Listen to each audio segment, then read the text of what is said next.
تواصل مهاجمة قوات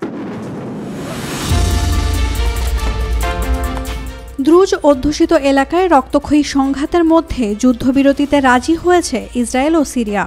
বিষয়টি নিশ্চিত করেছেন তুরস্কে নিযুক্ত মার্কিন রাষ্ট্রদূত টম ব্যারাক।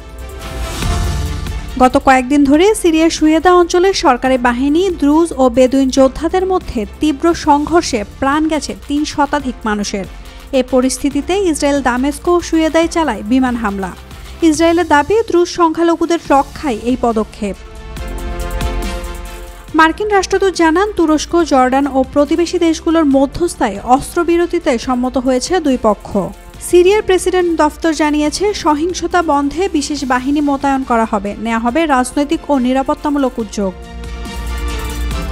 এদিকে ইসরায়েল জানায়, তারা সীমিত সময়ের জন্য সিরীয় বাহিনীকে ওই এলাকায় প্রবেশের অনুমতি দেবে। একই সঙ্গে দ্রুজ সম্প্রদায়কে রক্ষার প্রতিশ্রুতিও দিয়েছে দেশটি। Naomi Nasrin, Daily Sun. For more updates, follow us on Facebook, subscribe our YouTube channel, get the latest update on www.daily-sun.com.